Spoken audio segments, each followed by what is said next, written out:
I've structured my life now to create as many rituals as possible throughout the day. And I'm even training my 10-month-old daughter the same way. You know, she sleeps at a certain time, she eats at a certain time, we take her for a walk at 5 o'clock in the evening every day at 5 p.m. She bathes at a certain time, just to train the rituals. And rituals shape the subconscious mind.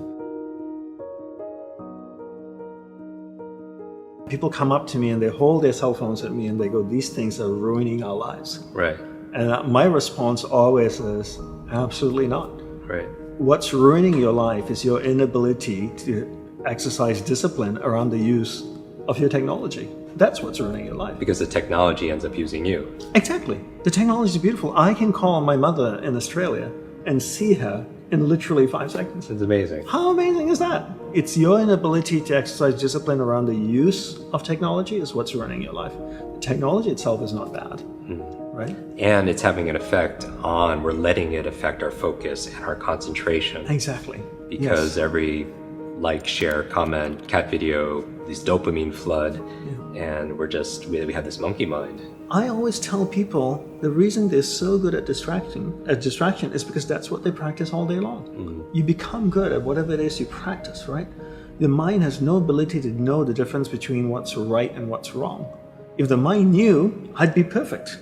It would tell me not to eat the bowl of fries, to tell me to eat a salad, to exercise so much a day, how much water to drink, how much to sleep. But my mind doesn't know, right? It relies on me to tell it what's important, and then it can tell me then what's important. And because of that, people practice distraction 10 hours a day, 14 hours a day, 15 hours a day. And like you said, after 6 months, they're an expert at distraction. So imagine if you've been doing it for 20 years. I define concentration as the ability to keep my awareness on one thing for an extended period of time. So if I can keep my awareness on you for an extended period of time, I'm concentrating. If my awareness drifts from you to something outside, to the sound I hear, then I'm being distracted. So every time my awareness drifts away, I bring my awareness back. I use my willpower, my mental muscle to bring my awareness back, hold my awareness on you. And my ability to do that is my ability to concentrate.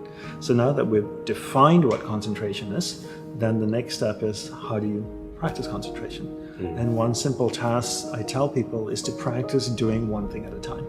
Keep your awareness on one thing at a time. So if I'm having a conversation with Jim, then I give Jim my undivided attention. I keep my awareness on him. If it drifts away, Jim's talking to me, and I'm listening to what he's saying, and then my awareness starts to drift away, and I'm thinking, I'm going to have for lunch today. You should go try that restaurant that's on this side of town. And then I go like, what did you say, Jim?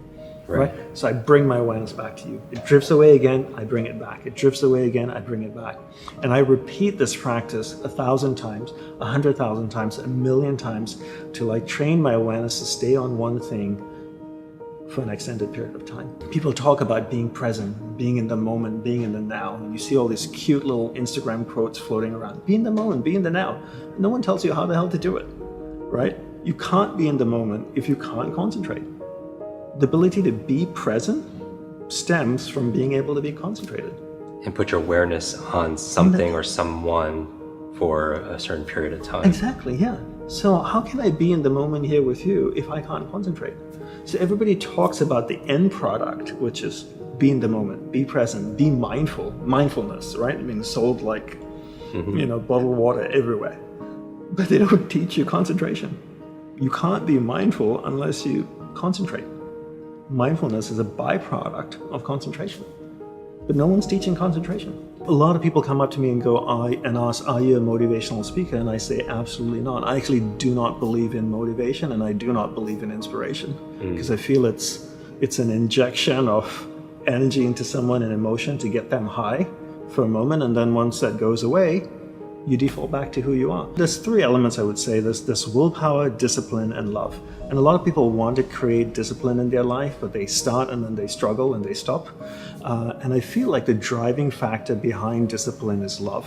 When you love something and you're passionate about it, then you want to discipline your life more so that you can have more of that love. So I say discipline is the byproduct, whereas willpower is what's needed to create that structure. But the base of it is love. At the source of it's love. If you don't have something you're passionate about, it's something that you love passionately, then you're not driven to discipline your life. You may start it, but then you can't sustain it. What you want to figure out is, this is getting a little bit deeper. What is your purpose in life, and what's your passion in life, right? And once you figure out that passion, that love, that's the driving factor of your life, then it's so much easier to discipline your life. It's really easy to start something, but to finish something takes tremendous amount of will, right? At the start, everybody's inspired, they're full of enthusiasm and energy. Because they're motivated. They're motivated, right? Right. So something new, it's inspiring, and then halfway through the project, everybody looks at each other and go, whose idea was this? Right. And then people just abandon it and go start something new.